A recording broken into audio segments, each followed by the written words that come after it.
अभी जगह हम लोग जो है पिछला वीडियो में हम लोग का प्रोजेक्टाइल मोशन का चल रहा था, है ना।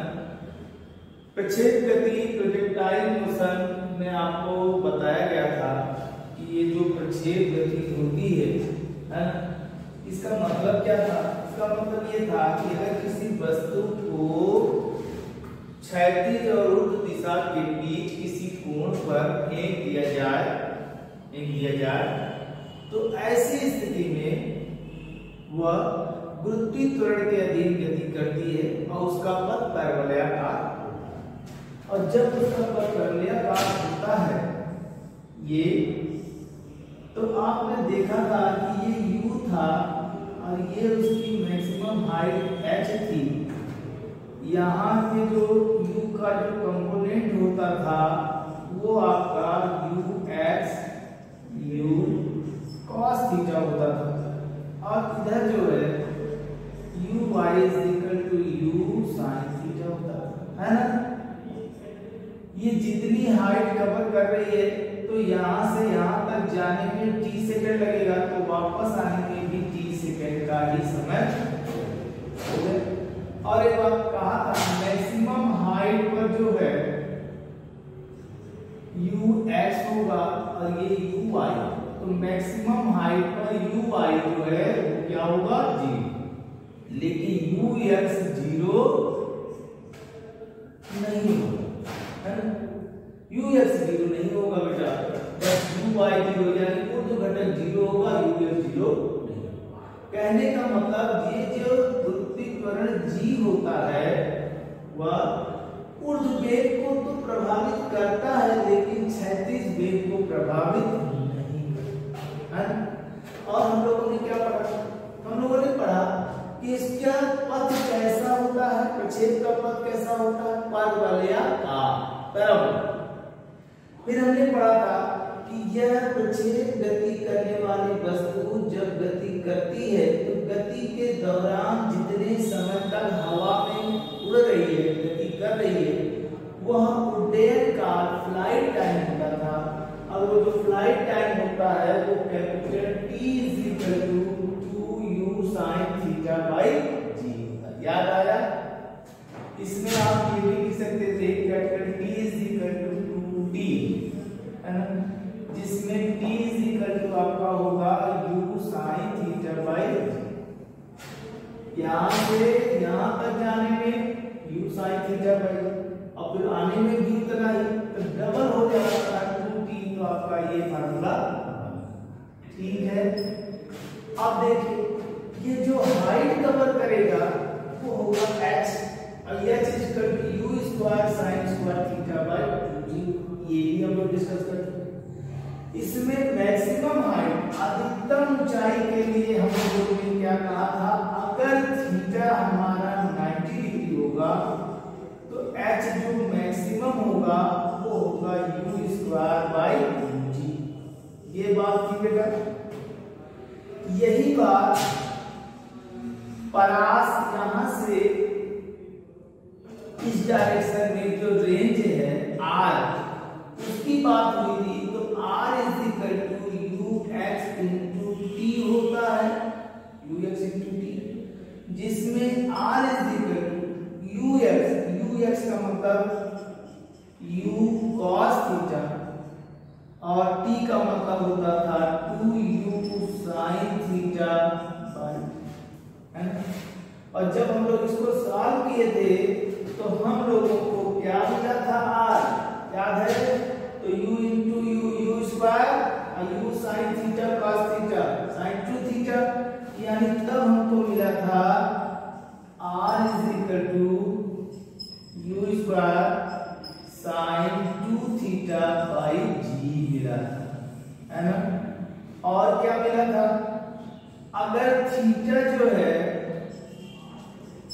45 डिग्री हो तो r हमारा मैक्सिमम होता था, और वो मैक्सिमम होगा कितना, u² बाई g।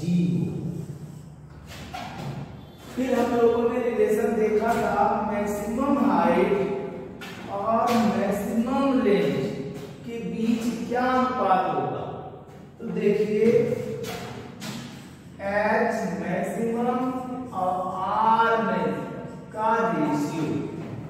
तो H maximum U square by 2g और R maximum U square by, तो यू स्क्वायर बाई 2g में यू स्क्वायर बाई g से डिवाइड कर दे तो हमको क्या मिलेगा, 1 बाई होगा, यानी R maximum is equal to 2h। ठीक है, ये हुआ।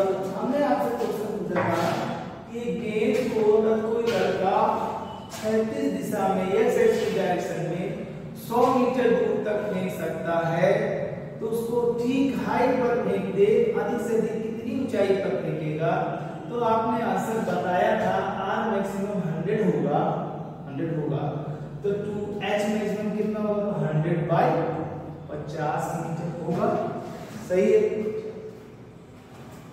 अब हम लोग इसी टॉपिक से आगे बढ़ते हैं। एक और क्वेश्चन देखते हैं बेटा, ध्यान दीजिएगा और बताइएगा क्या सही क्या गलत। एक जो मेढक होता है, मेढक जानते हैं रात, ये जो मेढक होता है बेटा वो कूद कूद करके चलता है, जंप करके चलता है ना, नहीं चलता, चलता। एक मेढक है, क्वेश्चन नोट करना, एक मेढक है जो 2 मीटर पर सेकेंड, 2 मीटर प्रति सेकेंड के वेग से, स्पीड से जंप कर सकता, कूद सकता। एक मेढक 2 मीटर पर सेकेंड के वेग से जंप कर सकता है, कूद सकता। क्लियर हो गया। 2 मीटर प्रति सेकेंड के वेग से कूद सकता है, उसका वेग दिया है, ठीक है। तो 2 मीटर 36 दूरी, कितनी दूरी बेटा, 2 मीटर की 36 दूरी तय करने में उसे कितना समय लगे, बताए। एक मीटर 2 मीटर प्रति सेकेंड के स्पीड से जंप कर सकता, कूद सकता है। तो 2 मीटर की हॉरिजॉन्टल 36 दूरी एक्स एक्स की दिशा में तय की गई दूरी 2 मीटर तय करने में उसे कितना समय लगेगा, लगाइए और इसका आंसर आप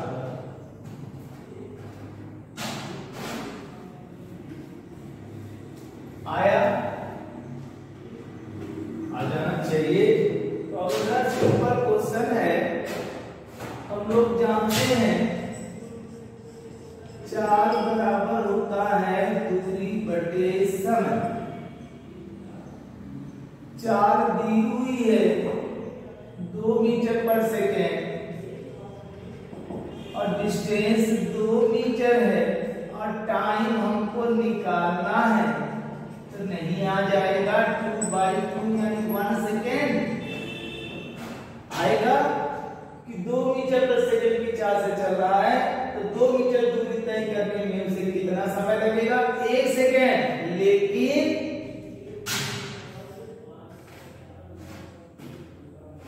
ये गलत है। इससे सुनो, एक बंदर, एक मेढक 2 मीटर पर सेकेंड के वेग से जंप कर सकता है, अधिकतम 2 मीटर पर सेकेंड के वेग से कूद सकता है, हो गया। तो 2 मीटर 36 दूरी तय करने में उसे कितना समय लगेगा, ये क्वेश्चन बेटा आपके एग्जाम में आया हुआ, ठीक है।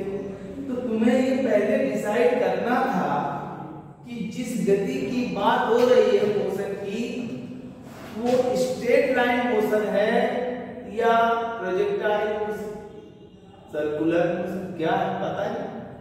बिना सोचे समझे अगर आप क्वेश्चन को टच करोगे तो यही हाल होगा। अब बताओ, अगर वो स्ट्रेट लाइन मोशन होता, सरल रेखा में होता, तब तो 1 सेकेंड सही आता, मेढक है वो चलता नहीं, वो यूं जंप करता है। यूं जंप करने का मतलब वो कौन सा मोशन है? प्रोजेक्टाइल मोशन, वो प्रक्षेप गति है। और जब प्रोजेक्टाइल मोशन का केस आए तो आप अपने दिमाग में एक फिगर जरूर बना लें, आप उसको बनाते ही आपका क्वेश्चन जरूर सॉल्व हो जाएगा। देखिए ये है और ये आपका प्रोजेक्टाइल, ये हो गया 2 मीटर पर सेकेंड की स्पीड हो गई। अब कहा हमने कि वो कूद सकता है, मतलब अगर कोई प्रयास करता है तो पूरा प्रयास करेगा कि आधा अधूरा? आप एग्जाम देने जा रहे हो बेटा, एनडीए, एयरफोर्स, नेवी की तैयारी कर रहे हैं, तो अगर आपको मौका मिला, अगर आप इसमें एग्जाम में इसमें डिफेंस में शामिल होना चाहते हो तो आप क्या करोगे? अपनी पूरी कोशिश करोगे, अपनी पूरी क्षमता लगा दोगे कि उसमें बाकी रखोगे कि चलो नहीं इस बार तो अभी ऐसा। आप जब इसकी तैयारी कर रहे हो तो आप क्या करोगे? अपनी पूरी क्षमता लगा दोगे और उसके बाद आपका सिलेक्शन हो ना हो वो अलग बात, लेकिन आप पूरा तो प्रयास करोगे, मैक्सिमम प्रयास करोगे कि नहीं। अब देखो एक मेढक 2 मीटर पर सेकेंड के वेग से कूद सकता है, तो मैक्सिमम में जा सकता है, तो ये उसका मैक्सिमम क्या हुआ? रेंज। और आप जानते हो मैक्सिमम रेंज कितने डिग्री पर होता है? आर मैक्सिमम जो होता है वो u² होगा, और कितने डिग्री पर होता है? 45 डिग्री पर होता है कि नहीं बेटा? होगा। इसका मतलब है कि ये आपका कितना डिग्री का एंगल हुआ? ये आपका हुआ 40। अब इसके दो कंपोनेंट, ये होगा ux is equal to u और cos 45, और इधर होगा uy is equal to u और sin। अब बताओ क्या कह रहा है? कितनी मीटर दूरी? 2 मीटर। इधर 2 ही मीटर चलना है, 2 मीटर चलना है, तो इसके लिए ये स्पीड होगा या ये? अगर हाइट कवर करती तो ui होगा, और 36 दूरी इधर कवर कर रहा है तो ये होगा, तो स्पीड ये हुआ और डिस्टेंस है ना। तो मेढक की जो चाल होगी वो ux is equal to u cos 45 होगा, यानी u की वैल्यू कितना है? 2 cos 45 u, और जो डिस्टेंस है वो 2 मीटर होगा। अब टाइम क्या हो? तो टाइम होता है, समय होता है, वो क्या होता है? दूरी अपने में 4, डिस्टेंस अपॉन हो गया। तो t is equal to distance आपका 2 मीटर और स्पीड आपकी है s बाई ux, ये आपका 2 मीटर है और स्पीड आपकी 2 cos 45 है, इतना मीटर पर सेकंड। तो देखिए 2 से 2 कैंसिल हो जाएगा, तो समय होगा 1 बाई cos 45, यानी cos 45 का मतलब 1 बाई √2, यानी √2, यानी जो टाइम आएगा बेटा √2 यानी 1.414 सेकेंड, यानी 2 मीटर की डिस्टेंस कवर करने में उसे 1.414 सेकेंड का समय लगेगा। क्लियर हो रहा है? तो जब भी आप प्रोजेक्टाइल मोशन का क्वेश्चन अगर आप बुद्धि देखेंगे तो आप इतना जरूर याद रखिएगा कि पहले का तो वो स्ट्रेट लाइन मोशन है या प्रोजेक्टाइल मोशन। अगर ऐसे में हम लोग क्या करेंगे, एक फिगर ड्रा कर लेंगे और उसके बाद हॉरिजॉन्टल वर्टिकल कंडीशन सब पे ध्यान देते हुए फिर हम लोग आगे बढ़ेंगे। क्लियर है? आगे एक इस टाइप का क्वेश्चन पूछा जाता है बेटा कि अगर 0 से 90 डिग्री के बीच में किसी वस्तु को फेंका जाए तो किसी कोण पर, किस कोण पर कितना रेंज होगा, कितनी हाइट होगा, है ना? कितना रेंज होगा, कितनी हाइट होगा, इसके बारे में एक क्वेश्चन है कि तो करिएगा। एक लड़का है जो किसी बॉल को, एक लड़का जो किसी गेंद को किसी स्पीड से 30 डिग्री कोण पर फेंकता है, 30 डिग्री के कोण पर फेंक देता है किसी भी स्पीड से। फिर वही लड़का उसी बॉल को फिर 60 डिग्री कोण पर सेम वेलोसिटी से, सेम स्पीड से फेंक देता है। तो इन दोनों कंडीशन में रेंज का रेशियो क्या होगा, परास का अनुपात क्या होगा, उनके द्वारा दोनों कंडीशन में तय किए गए रेंज परास का मान बताना, अनुपात बताना, रेशियो बताना है, चाहे वैल्यू बताना है। तो आप उसको कोशिश करें और देखा जाए।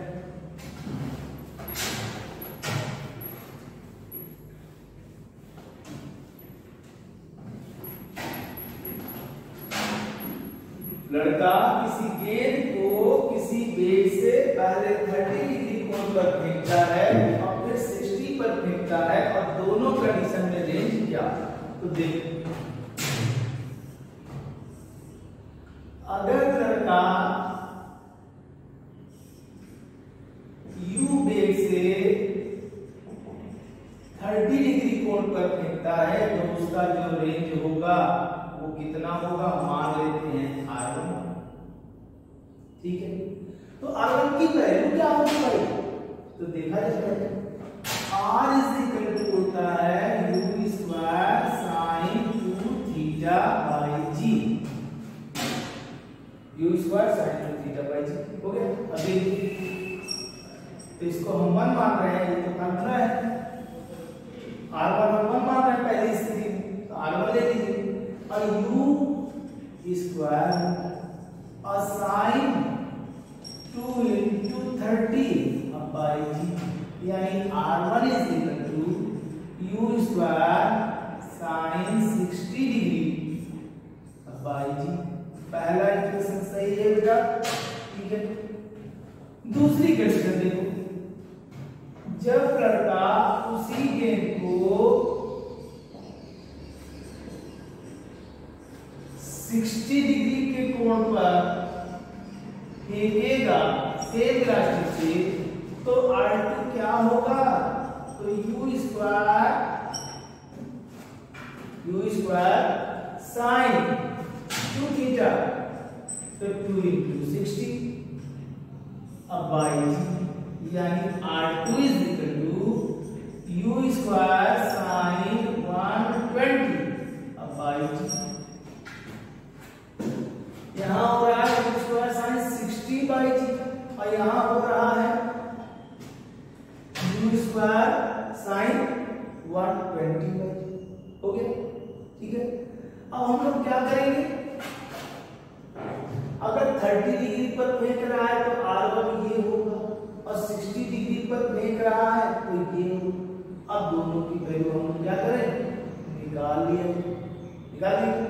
तो उनका रेशियो अगर पूछेगा तो आपको क्या मिलेगा, R1 अपॉन R2 मिल जाएगा।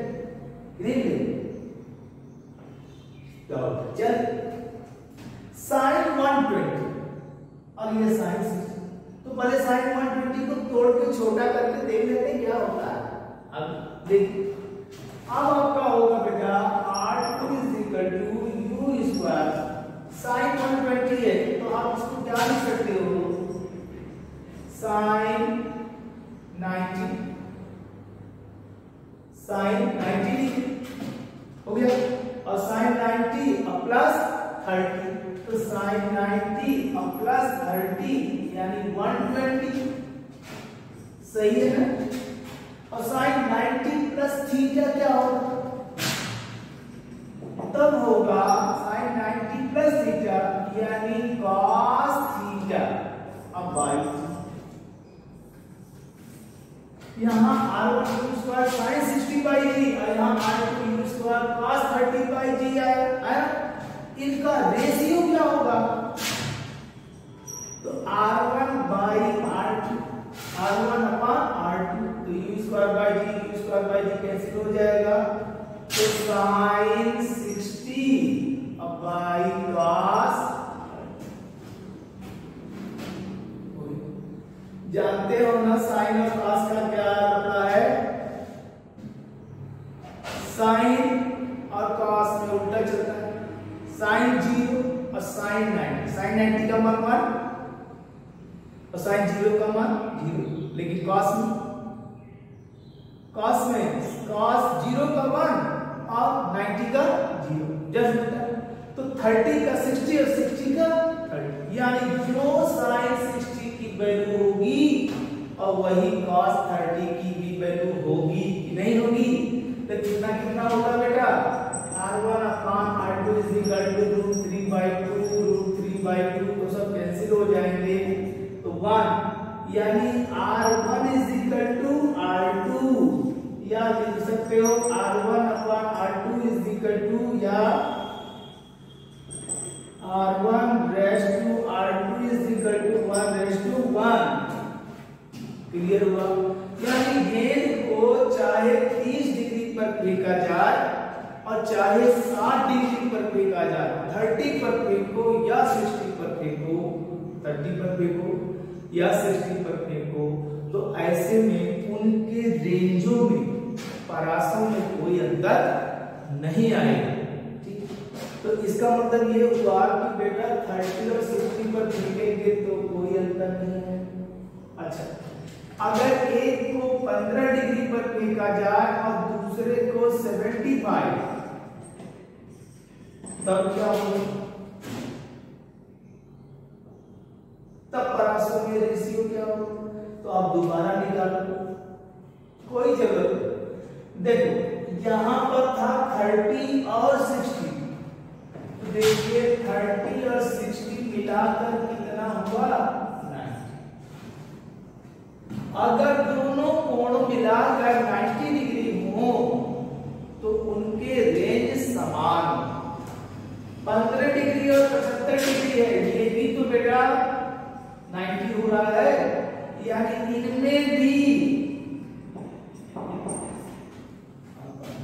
यानी अगर किसी को थीटा पर और दूसरे को 90 माइनस थीटा कोण पर प्रक्षेपित किया जाए तो दोनों कंडीशन में रेंज समान होगी, बराबर।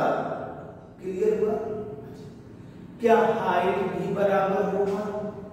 हाइट नहीं बेटा, 30 और 60 पर देखोगे तो हाइट बराबर नहीं होगा, लेकिन रेंज जो है वो जरूर बराबर होंगे, रेंज बराबर होंगे लेकिन हाइट बराबर नहीं होंगे।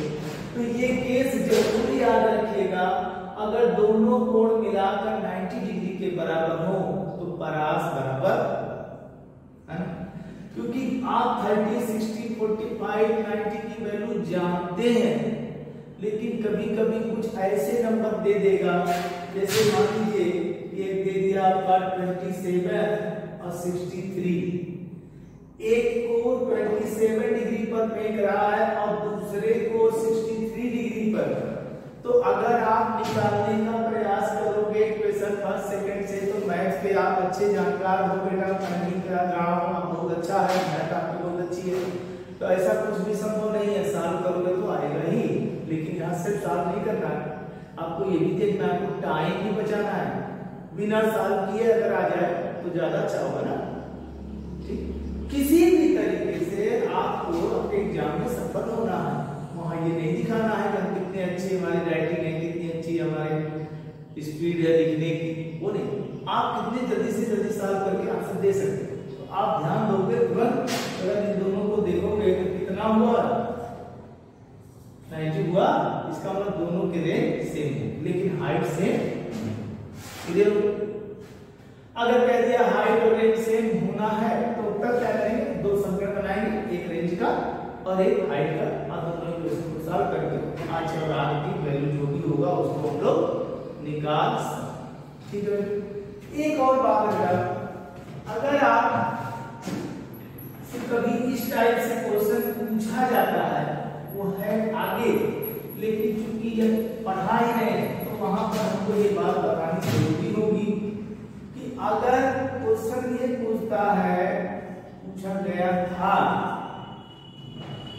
प्रोजेक्टाइल मोशन में प्रक्षेप गति करने वाले किसी वस्तु के बारे में पूछा गया कि मैक्सिमम हाइट पर, अधिकतम ऊंचाई पर उसकी काइनेटिक एनर्जी क्या होगी, गति ऊर्जा क्या होगी।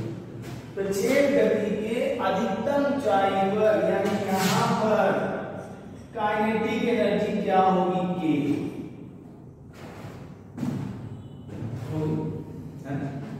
तो बहुत सारी चीजें हैं। लोग ये कहते हैं कि भाई ऑप्शन दिया रहेगा तो उसमें बहुत सारी चीजें दिया था, है कि मैक्सिमम हाइट पर काइनेटिक एनर्जी शून्य होती है, ये लिखा था ऑप्शन। तो शून्य होती है तो क्या ये सही है? प्रक्षेप गति की अधिकतम ऊंचाई पर गति ऊर्जा शून्य होगी तो सही है? आप दिमाग लगाइए और सोचिए तो पता चलेगा नहीं भाई, अभी तो सर ने बताया था कि स्ट्रेट लाइन मोशन में एक सरल रेखीय गति में अधिकतम ऊंचाई पर जा करके उसकी वेलोसिटी वेग 0 हो जाता था, और जब वेलोसिटी 0 होगी तो काइनेटिक एनर्जी 0 होगी। लेकिन किसमें? स्ट्रेट लाइन, सरल रेखा। प्रोजेक्टाइल मोशन में मैंने क्या बताया था कि दो कंपोनेंट होंगे, ये यू एक्स और ये यू। तो मैक्सिमम हाइट पर U X is not equal to 0 होगा, बस यहाँ U Y is equal to 0। तो वर्टिकल कंडीशन में तो काइनेटिक एनर्जी 0 होगी, वर्टिकल तो जा नहीं रही, बॉल तो आगे चली जाएगी, तो बॉल इस डायरेक्शन पे जा रही है, उसकी गति ऊर्जा शून्य नहीं होगी, उसकी काइनेटिक एनर्जी होगी, और कितनी होगी? तो k is equal to half m, और u कौन सा? ux, तो ux का स्क्वायर होगा, यानी k is equal to half m, और ux मतलब क्या होता है बेटा? u cos थीटा, तो u cos थीटा का equal to half m u square और cos स्क्वायर थीटा होगा। अगर half m u square initial point पर काइनेटिक एनर्जी हो, तो जो यहां पर, इसको अगर हम डैश मान लें, k डैश, और इनिशियल पॉइंट पर काइनेटिक एनर्जी k मान लें, तो यहां जो होगा k डैश वो k cos स्क्वायर थीटा होगा, k dash equal to k cos square theta. अब पोटेंशियल एनर्जी की बात होगी तो k sin स्क्वायर। क्लियर हो गया? तो याद रखिएगा कि प्रोजेक्टाइल मोशन में प्रक्षेप गति में अधिकतम ऊंचाई पर जो गति ऊर्जा पूछे तो शून्य नहीं बताएंगे, क्योंकि उसका वेग शून्य नहीं होगा, सिर्फ उसका ui ऊर्ध्व वेग शून्य होगा, क्षैतिज वेग शून्य नहीं होगा। इस वजह से गति ऊर्जा शून्य नहीं होगी, है ना। अब वो हमारा होगा k dash k cos square, और इस गति ऊर्जा k sin स्क्वायर। ठीक है, तो इस टाइप से आपका ये हमारा प्रोजेक्टाइल मोशन प्रक्षेप गति जो आपके एयर फोर्स एनडीए और नेवी के एग्जाम के लिए है बेटा, इसी टाइप से क्वेश्चन पूछे जाते हैं, और इनकी कंडीशन से रिलेटेड क्वेश्चन जरूर होता है, और आपके सारे क्वेश्चन कॉन्सेप्ट वाले होते हैं, कॉन्सेप्ट के क्वेश्चन होते हैं, इसलिए कॉन्सेप्ट को बहुत अच्छी तरह से उसकी हमारे द्वारा कहीं एक एक बात पे गौर करिएगा, कहाँ क्या है, कैसे है ना, तभी आप क्वेश्चन को कर। ठीक बेटा, ओके बेटा, अगले वीडियो में हम